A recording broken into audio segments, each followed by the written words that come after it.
Mimi Tree, he called me. He said it was because I never stopped giving. It was hard knowing he was suffering and that we couldn't be there with him. Everyone said he had 9 lives because he kept giving us these life or death scares. Weighing over 200 pounds, he wasn't exactly the healthiest person. I don't have many memories of him being well, but he always acted like nothing was bothering him. My Uncle Noel could soothe everything with just a few sentences. He was loved by many. He was the type of person you could meet and instantly want to know more about. They would always ask him how he was, and he would always reply with, "You got an hour?" A simple phrase that made everyone laugh. He was one of the brightest people in my little bubble.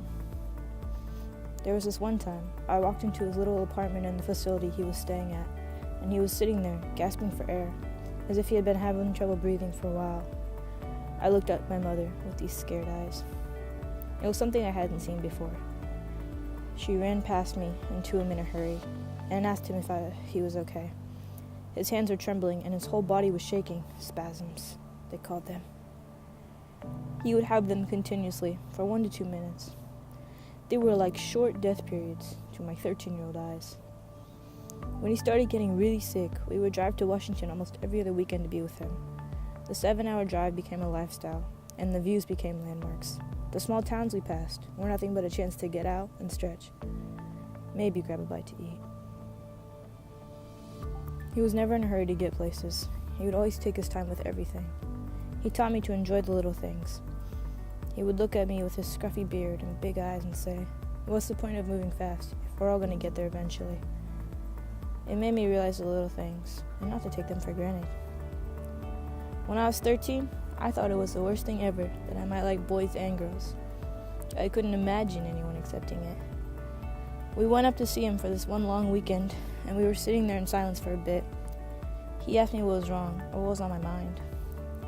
I told him that I had the slightest feeling for this girl.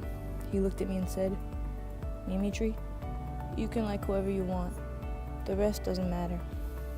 It's history." He was the first one I had told this to. It was hard to face it at my age, and I had no idea how to cope with it. At last, the time had come where my uncle started to get really sick. He was put in the hospital and put on medication.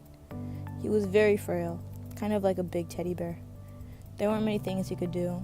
My mom was up there most of September, along with my family that could be there. They all took turns watching over him, sitting with him, and talking occasionally. The time finally came where my mom told me I should go see him with her, because it might be the last time. I didn't want to. My uncle was this guy that had been there since the beginning. He had acted as a second dad. He had cared for me and had always supported me. I was scared to see him so fragile and suffering because I knew. An instant smile spread across his face as he murmured, "Mimi Tree," in excitement. There were so many things I wanted to say, but I knew I couldn't, because he wouldn't understand them fully. The last few things we talked about and that he said to me were that he was very proud of me and that he loved me. My Uncle Noel passed away 3 days later, surrounded by family and hospice care. Everybody cried tears of sadness and happiness, knowing he passed away peacefully and happily.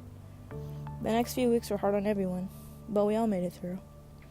He was a great guy that impacted my life drastically. I wish everyone would have known him, his kind-hearted soul, because he brought the happiness everyone needed in their lives. Rest easy, Uncle Noel.